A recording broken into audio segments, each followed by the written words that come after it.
Hello everyone, I will show how to make the basic configuration for the Complete Save System plugin to your project. So first of all, I created a brand new and completely empty first person project, and I've just added the plugin. So now we will go here to the Complete Save System content folder, and we will see that here at core folder we have those classes here. We have this BP underscore saving component and this thumbnail camera, and they are very important in order to make our configuration. So first of all, let's begin.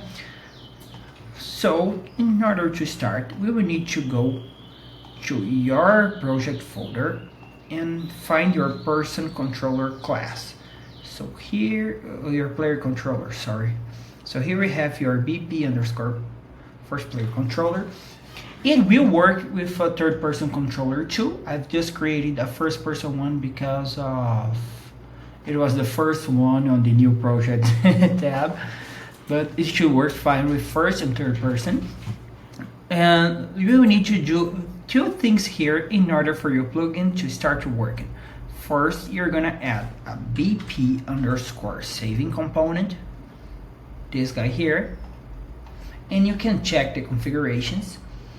If you want to override the slot data, you need to check this box here. So for example, if I don't want thumbnails in my save slots, I want photos of the level or something like that, you will need this. And here you change the default input type to match your own. So since this is only a first person game, which we don't use UI while playing, I will just set it as game only. And second, you need to go to class settings, and we will implement an interface called I underscore savable. This interface is very important because it is necessary for everything to work. And here we have our update settings, load game, create save game, and create saving slot. So you will need to implement those two functions here. This one is an event, and basically we'll just do all your save game logic here using the same game object. And when you finish, you need to call this function called finish loading. So this function will finish the loading screen, which is made by default. So yeah, this is the base, those are the basics. But before creating our load event, let's talk about our save event. The other function that we'll need to implement in order for everything to just work fine will be this create save game one. So here we'll create your save game logic. You will need to create a save game class that will inherit for parent save game object, which is a class I created in this plugin in order to work with the checkpoints. So we can do this just going here by first person. Yeah, just create a blueprint class here and click here in all classes and parent save game. BP underscore save game. Let's name this. So here I will go easy and just save the player location. So just create a variable called transform, and it's gonna be a transform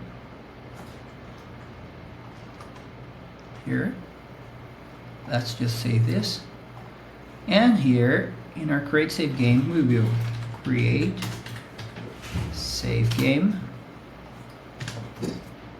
create save game object. Yeah, just call this function create save game object and choose the class you just created, BP underscore save game. After creating your save game object here, you will now implement the save game logic you want for your project. So each project will have a different setting. For this one, I just want to save the player location. So this is what I'll do. I will get player character and I will get actor transform here, and I will just set transform here. There you go. So now I will just return the save game object here. So we are done with the first part. Now it's time to implement our loading.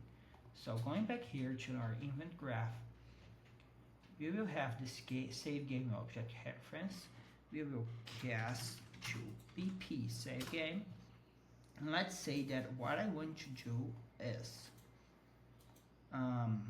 right the moment I save the game, I load, I will get the transform here and set actor transform,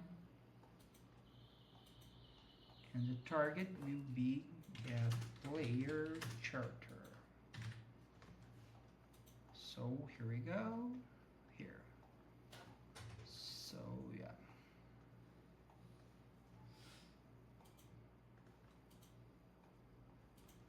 Let's compile this.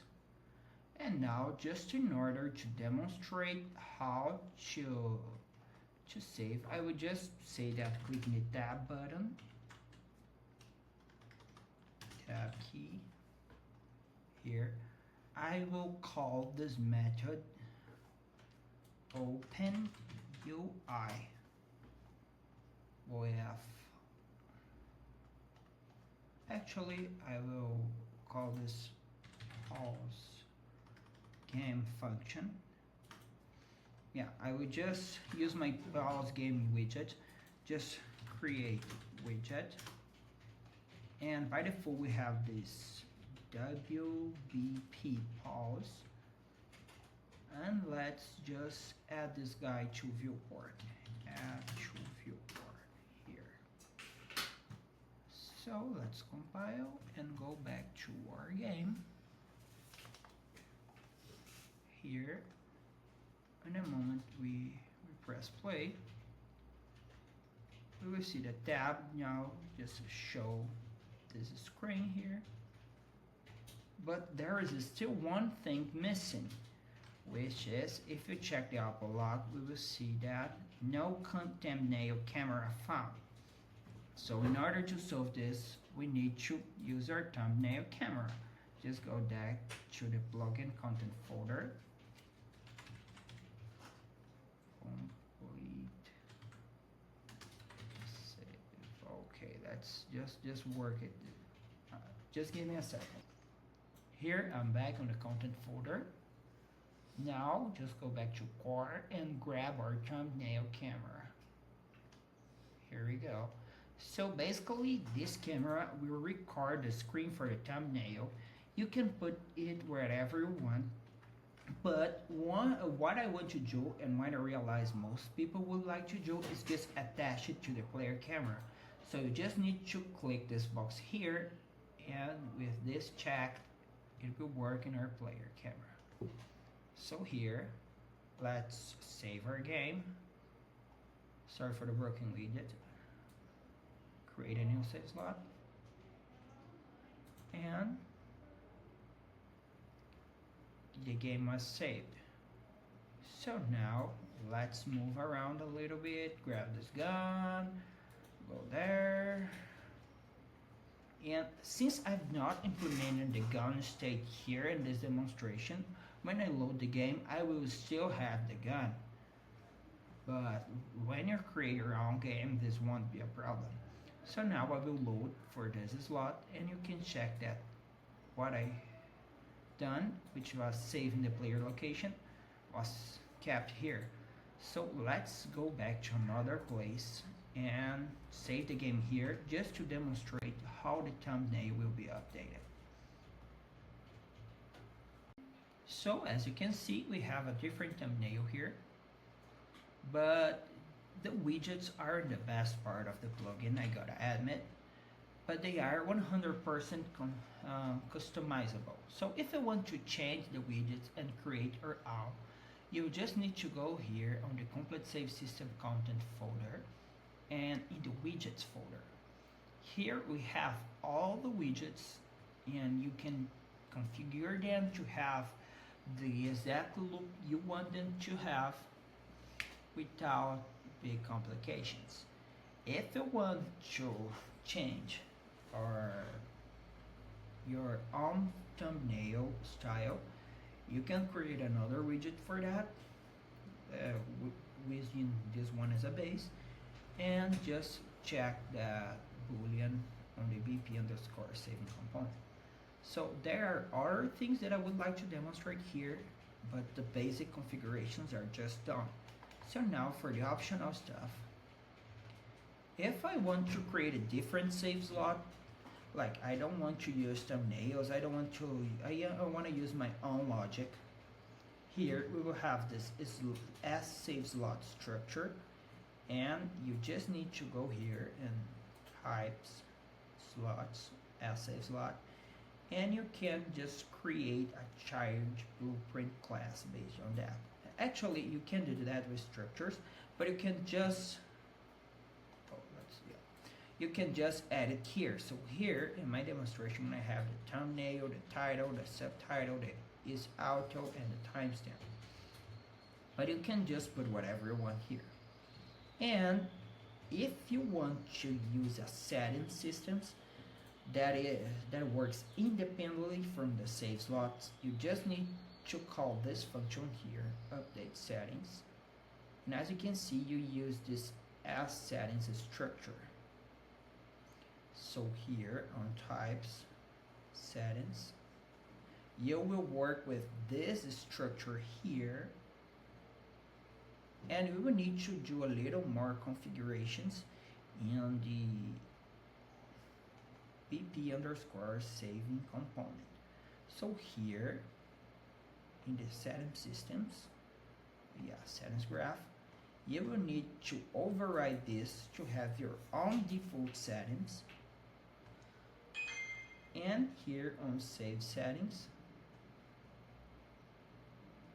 you will have to and here on save settings, you will have to call this function in order to update your own settings. So let's suppose you will want to do this using a widget, and I've implemented a demonstrational widget here in example. This widget is apart from the other ones because it is not 100% finished. It is just a demonstration of how to call the setting system. So here, when you click the apply button, let me demonstrate you the logic. We will update your own settings using this function here.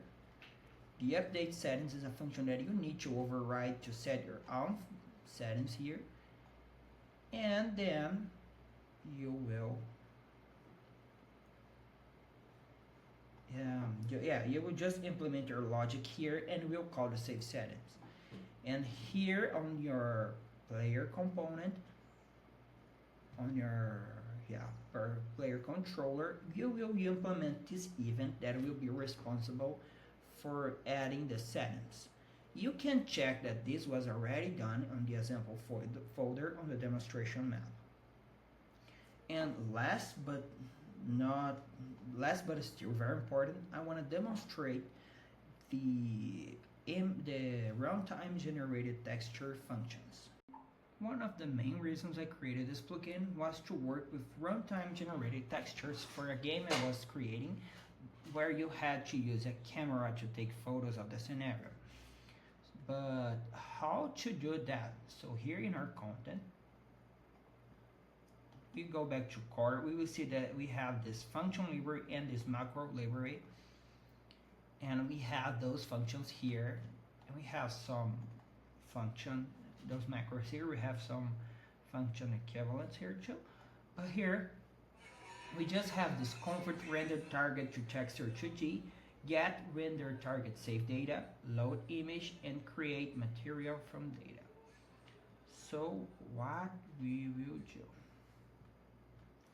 first of all, I will demonstrate how to use the convert render target to texture 2D. So this was something that was bugging me quite a lot, like why don't Unreal just include this as default, but render target to texture 2D. So here we have this function here where you can use a render target to create your own texture 2D, and with this texture you will use the function get texture save data. This save data is a struct that you will want to save this struct here. If you try to save the texture you generated in runtime, Unreal can't find its path around the files and it will just not work. And with this guy here, your texture save data, you will save this one and you can use the load create texture from save data, and you can also use this material function, create UR material from data. So this function here just return a material instance dynamic. It's useful if you want to display this in a widget. Sometimes you will need a material instead of a texture. But how does this work is, this is actually a C++ function. The moment you save this, it will compress your texture data to a byte array, and here we will use this byte array to create back a texture. And this one is just the same thing from that, but with extra tracks, just to send you a material instance. So basically this is the plugin demonstration, and if you have any questions, feel free to contact me at my email anderson@orchizdeveloper.com.br, and I hope you guys find this helpful.